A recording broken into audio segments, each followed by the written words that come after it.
warahmatullahi wabarakatuh. Perkenalkan, nama saya Rustam dengan nomor induk mahasiswa 223142716231. Mahasiswa PPG dalam jabatan kategori 1 tahap 2, jurusan Bisnis dan Pemasaran di LPTK Universitas Negeri Malang.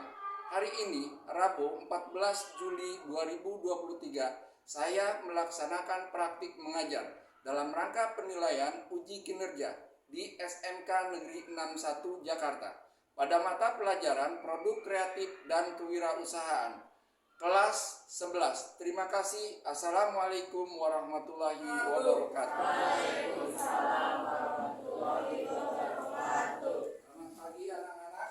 Baik. Sehat semua? Sehat. Selamat pagi. Pagi. Selamat pagi. Pagi. Selamat pagi. Pagi. Pagi. Pagi. Luar biasa. Ya, sebagai bukti syukur kita sudah diberikan kesehatan oleh Allah Subhanahu wa taala. Sebelum kita memulai pelajaran, kita berdoa dulu. Silakan berdoa dipimpin oleh ketua kelas, ya. Yang kencang suaranya. Sebelum mulai pembelajaran, mari kita berdoa menurut kepercayaan dan agama masing-masing. Berdoa mulai.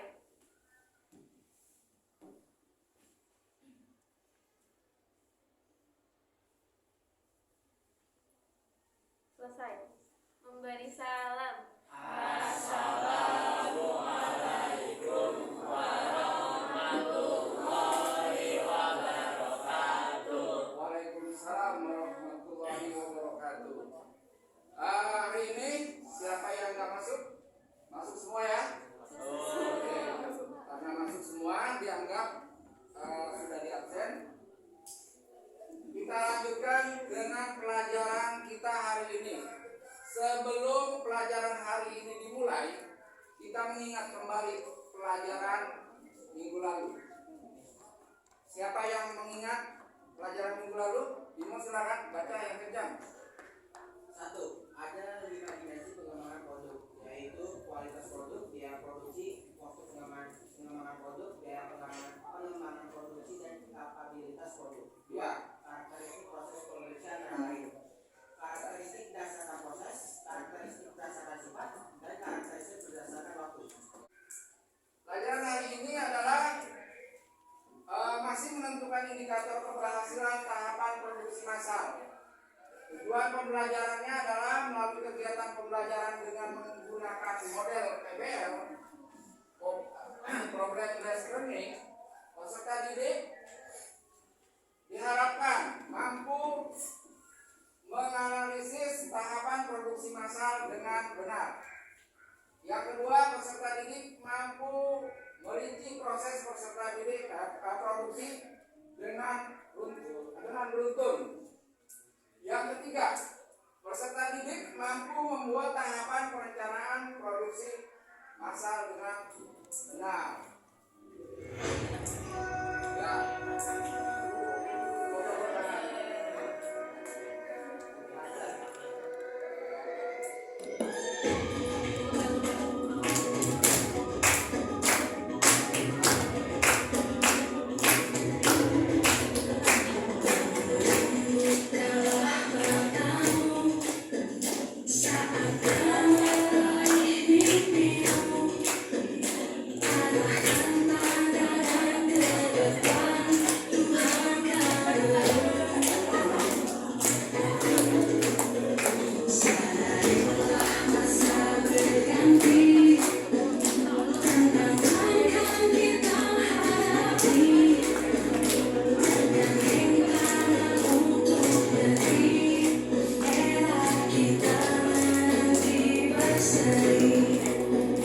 Kita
aqua.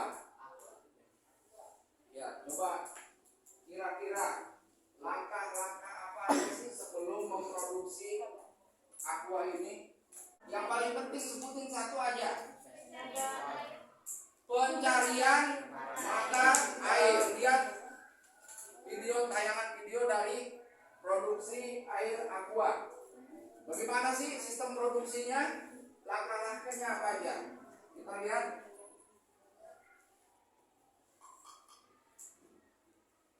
Mudah-mudahan nggak kebalik lagi. Hello Podcast.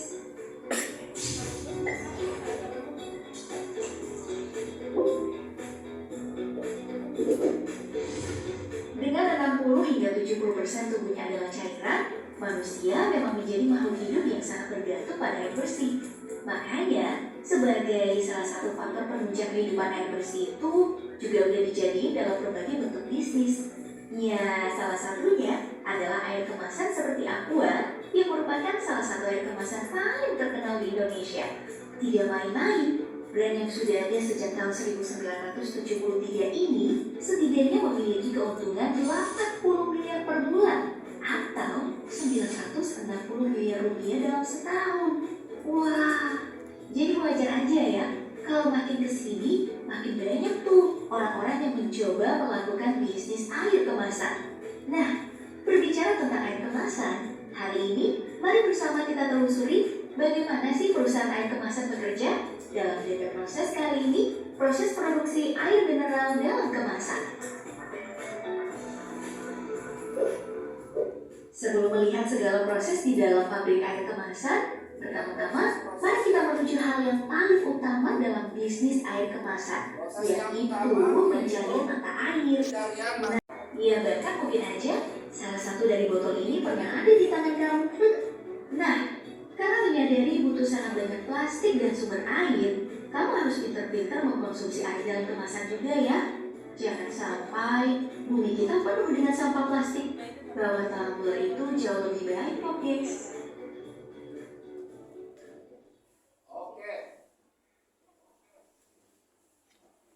Sampai di sini ada yang bertanya? Ya, silakan.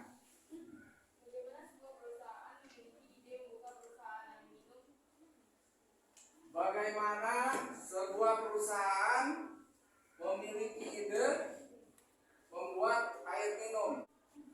Ya, bagaimana? Sebelum saya menjawab, siapa? Ya. Mengidentifikasi produk produksi minum mineral dengan cara melihat kebutuhan manusia akan pentingnya mengkonsumsi minuman mineral, maka produsen mengambil peluang tersebut untuk memproduksi minuman tersebut. Nah, itu jawabannya ya. Mengapa produsen itu kepikiran gitu ya, itunya ya, kurang lebih pertanyaannya kenapa kepikiran air minum yang diproduksi gitu ya. Jadi tadi jawabannya di Indonesia ini sumber mata air banyak, itu yang pertama. Yang kedua, kebutuhan kesehatan dengan meminum air itu sangat bagus, gitu ya. Setuju? Cocok? Sesuai? Jawabannya benar? Ya. Lalu yang kedua, siapa yang mau bertanya lagi? Silakan. Ya, ditulis saja deh, ditulis. Biar kita ini. Ditulis di sana. Ya, bawah.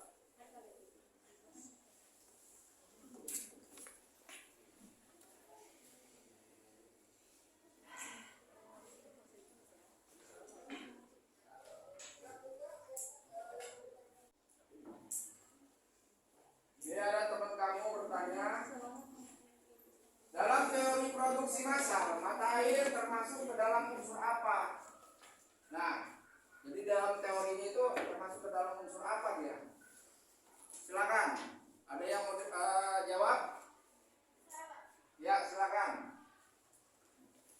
Pencarian mata air adalah kegiatan awal yang paling penting dalam memproduksi air mineral. Karena di Indonesia banyak terdapat sumber mata air yang belum dimanfaatkan secara maksimal oleh masyarakat Indonesia. Nah, kegiatan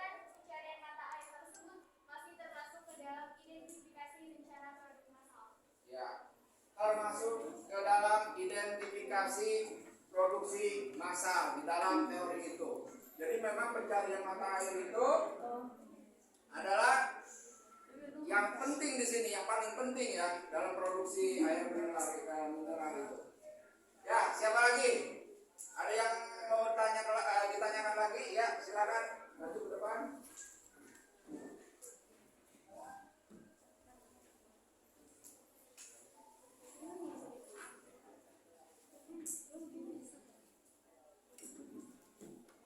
Ya, bagus. Oke. Setelah diidentifikasi oleh teman kamu, jadi dia ada permasalahan nih. Kenapa kemasan atau wadah aqua itu variasinya banyak? Kenapa sih? Siapa yang bisa jawab? Ya, silakan.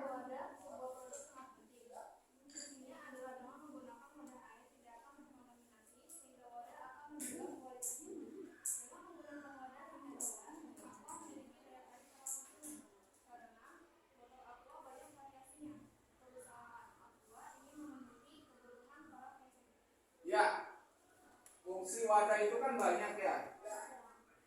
Ya, menjaga kualitas. Coba kalau umpamanya aqua itu tidak diwadahin, tumpah-tumpah ya. Nggak jadi aja itu produksi aqua ya. Jadi,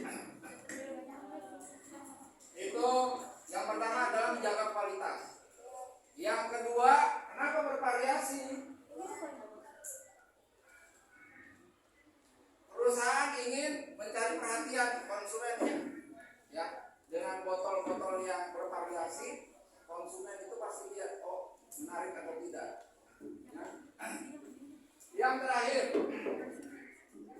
variasinya banyak juga. Ada yang kecil, ada yang sedang, ada yang besar. Nah, ya, dalam rangka memenuhi kebutuhan konsumen, perusahaan mengikuti itu apa maunya. Kalau kita piknik, kalau umpamanya adanya botol galon doang, kita bawa botol galon kan nggak enak juga, kegedean. Makanya diciptakanlah bervariasi di sini. Ada yang kecil, ada yang sedang, ada yang ukuran sekarang tuh ada yang ukuran kantong tuh, yang 250 ml. Ya, harus satu. Itu ada. Ya, bagus ya. Siapa lagi yang ingin tanya? Silakan. Ya.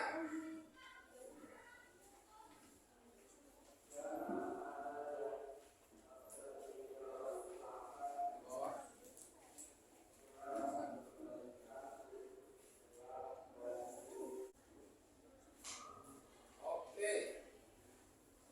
Bagaimana cara perusahaan aqua bisa menjadi besar sehingga terkenal di Indonesia? Ya, betul ya. Perusahaan yang paling besar yang tahu saya itu aqua. Ya. Jadi terkenal sekali aqua itu.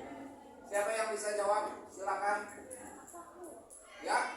Aqua dipasarkan pada masyarakat, lalu dengan melakukan promosi yang besar-besaran. Promosi dilakukan melalui media cetak, media elektronik, dan pameran. Media cetak yang digunakan meliputi surat kabar, majalah, leaflet, stiker, brosur, spanduk, dan baliho. Media elektronik yang digunakan meliputi website, blog, radio, dan televisi lokal. Ya, itu jawaban dari teman kalian, betul ya. Jadi perusahaan aqua itu, kalau saya amati, perusahaan yang paling gencar iklannya. Ya, betul apa betul? Betul ya. Di TV itu tayangan air mineral yang lainnya itu sedikit, tapi aqua itu ada terus ya, sering banget dipromosi di dalam TV. Bukan cuma di TV ya, di media massa lainnya juga ada ya, di radio, di iklan di web ya, banyak.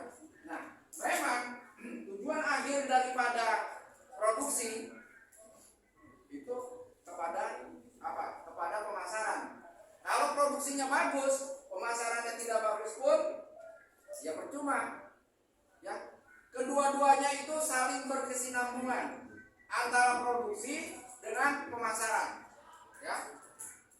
Produksi itu diibaratkan jantungnya, pemasaran itu diibaratkan hidung, napasnya. Ya.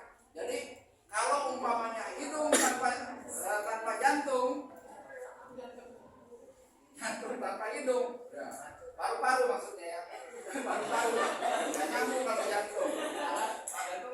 Ya, jadi paru-paru adalah produksinya, hidung adalah marketingnya. Jadi semuanya saling berkesinambungan ya. Kalau paru-parunya bermasalah pasti nggak bisa napas juga. Kalau hidungnya bermasalah, ya paru-parunya juga nggak bisa mengeluarkan oksigen. Sama. Jadi saling berkesinambungan. Ya. Oke. Sekarang Bapak ingin melihatkan suatu proses produksi juga, tapi ini proses produksi masal jahe. Ya. Seperti perencanaan urutan proses sebagai berikut. Ya. Yang pertama adalah penjadwalan, ya sesuai yang kemarin kita sudah pelajari. Penjadwalan. Anggaran waktu produksi adalah produksi jangka pendek, karena jahe itu termasuk minuman ya. Jadi jangkanya jangka pendek. Persiapan desain, nggak ada persiapan desainnya. Secara detailnya nanti kamu lihat di modul, ada di modul. Terus perhitungan biaya produksi. Ya. Biaya ada biaya variabel progresif, ada biaya variabel proporsional, juga ada biaya variabel degresif. Proses produksi jahe yang pertama adalah pemilihan bahan. Ya. Kalau tadi kan proses produksi air itu nggak ada bahan-bahan. Yang penting air dari sumber mata airnya bagus. Lalu penyaringan, terus kristalisasi, pengupasan, pencucian, pemotongan, pengeringan, penggilingan, perebusan, pemasakan ya. Terus penyaringan, terakhir itu disaring. Nah, terus pengemasan. Ya, pengemasan harus dikemas, semua produk harus dikemas. Kemasan itu adalah daya tarik kepada konsumen. Nah, yang terakhir adalah pemasaran. Ya, pemasaran. Yang saya bilang tadi, pemasaran adalah langkah akhir daripada sebuah produksi.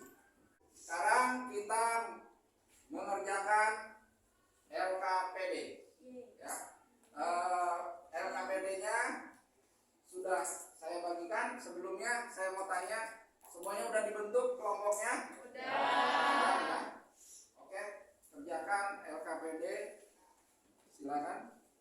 LKPD-nya sudah dibagikan.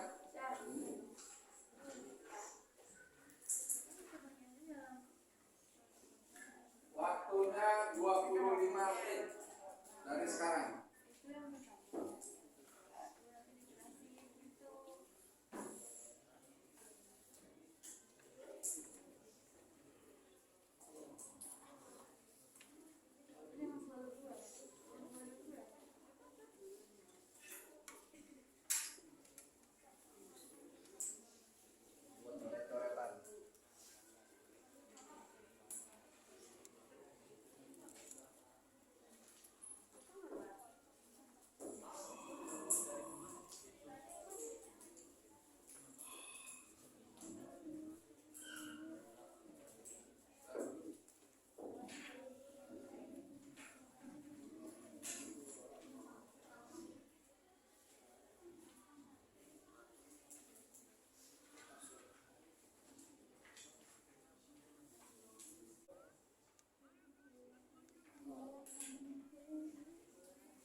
sudah habis.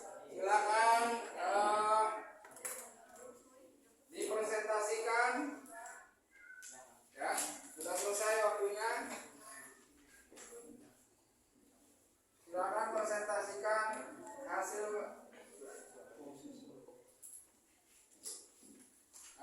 diskusi kalian. Dari kelompok 1. Silakan. Berdiri. Ya. Keberhasilan manajemen produksi, yaitu produktivitas bukan hanya seberapa besar produksi yang dihasilkan, namun lebih kepada hijauan seberapa efektif perusahaan menggunakan sumber daya yang dimiliki untuk mendapatkan hasil yang diharapkan. Ya. Terus Kapasitas produk adalah kemampuan maksimal yang dapat dicapai dalam kegiatan produksi. ya. Lalu distribusi, yaitu produk-produk hasil kegiatan produksi harus segera didistribusikan oleh bagian pemasaran pada semua retailer atau agen atau distributor produk. Oke. Itu presentasi dari teman kamu tentang indikator keberhasilan manajemen merupakan bagian kegiatan produksi yang bertujuan untuk menciptakan kegunaan bentuk. Dari kelompok 3 silakan. Ya. Apa tujuan dari manajemen produksi? Jelaskan. Apa tujuan dari manajemen produksi tersebut, Bu Tagito? Ya, jelaskan. Ya, silakan. Manajemen produksi merupakan salah satu aspek penting dalam proses produksi. Tujuan manajemen produksi adalah untuk mengatur sumber daya yang diperlukan dalam mengelola biaya produksi, waktu, dan tenaga kerja dalam operasi manufaktur. Ya. Dengan memiliki manajemen produksi yang solid, produsen akan dapat mencapai tujuan mereka, memaksimalkan produktivitas, mengurangi dan menghindari pemborosan, menciptakan barang-barang yang berkualitas dan yang lebih penting, memuaskan pelanggan mereka. Berikut ini adalah tips-tips manajemen produksi untuk melancarkan usaha. Ya, itu jawabannya ya. Ya, tepuk tangan untuk teman kalian. Silakan. Oke. Dalam produksi massal ada beberapa tahapan yang harus dilaksanakan. Ada tahapan tersebut dan mengapa tahapan tersebut harus ada. Yang pertama, menyiapkan dokumen persyaratan produk. Jika dokumen persyaratan produk sudah disetujui oleh para manajer, dokumen ini menjadi dasar berbagai keputusan produksi. Selanjutnya, setiap keputusan terkait produksi harus sesuai dengan isi dokumen tersebut. Yang kedua, melakukan validasi dan pengujian teknik. Tujuan dilaksanakannya tahap validasi dan pengujian teknik yakni untuk mengidentifikasi risiko dari persyaratan-persyaratan produk yang disebut dalam dokumen persyaratan produk. Yang ketiga, menjalankan validasi dan pengujian desain. Di tahap inilah kamu menentukan bahan serta desain mekanis yang bisa. Breakingnya cuma tepuk-tepuk doang. Tangan kita gosok-gosokkan dulu, ya. Karena untuk energi, ya gosok dulu tangannya, gosok, ya. Gosok terus tempelkan ke kedua pipi kalian. Nah, yang selanjutnya, tepuk itu sehat, ya kesehatan. Ada tepuk yang begini, ya ini untuk kesehatan kulit nih, ya. Terus tepuk ini untuk kesehatan paru-paru. Terus ada tepuk ini untuk kesehatan jantung. Kalau saya bilang kulit, tepuknya gini, ya, ini ya kulit. Kalau paru-paru gini, kalau jantung gini. Oke, ya. Dan pertama kulit kencengin, yang kenceng kulit jantung.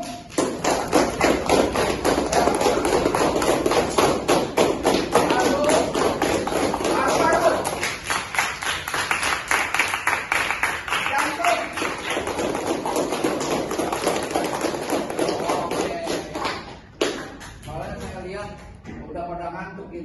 Ya. Sekarang udah seger ya. Ajaran kita hari ini sudah selesai. Ada yang bisa menyimpulkan kira-kira apa pelajaran yang didapat hari ini? Ya, silakan. Yang pertama itu kegiatan manajemen produksi yang bertujuan untuk menciptakan kegunaan, bentuknya adalah satu, kebersihan manajemen produksi. Ya. Yang kedua, ukuran kinerja sistem produksi. Yang ketiga, ukuran kinerja produktivitas mesin. Ya. Yang kedua, perencanaan proses produksi massal terdiri dari satu, routing, dua, penjadwalan, tiga, pengiriman, keempat, follow up. Ya. Yang ketiga, tahapan produksi massal meliputi satu, menyiapkan dokumen persyaratan produk. Ya. Dua, melakukan validasi dan pengujian teknik. Tiga, menjalankan validasi dan pengujian desain. Empat, menerapkan validasi dan pengujian produksi. Lima, pelaksanaan proses produksi. Langkah-langkah perencanaan proses produksi massal yaitu yang pertama, penelitian proses produksi. Kedua, penelitian produk. Ketiga, mencari gagasan dan seleksi produk. Keempat, menetapkan skala produksi. Oke. Ya, itu pelajaran kita sudah disimpulkan oleh teman kalian. Nah, selanjutnya kita melakukan evaluasi. Evaluasi saya sudah kirim di Google Form. Silakan kerjakan evaluasi tersebut.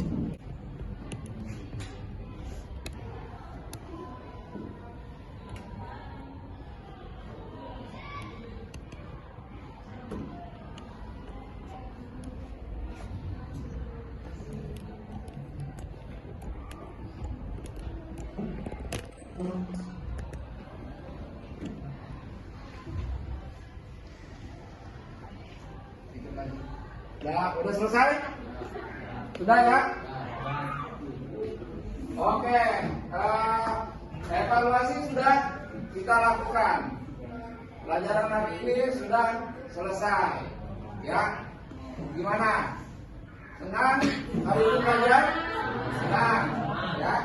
Dapat hal-hal yang baru yang kita pelajari hari ini.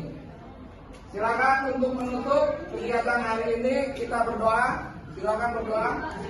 Setelah selesai pembelajaran, mari kita berdoa mulai.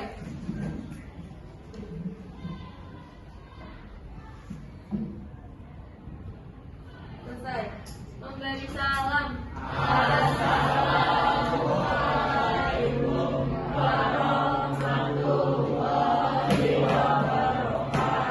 Waalaikumsalam warahmatullahi wabarakatuh.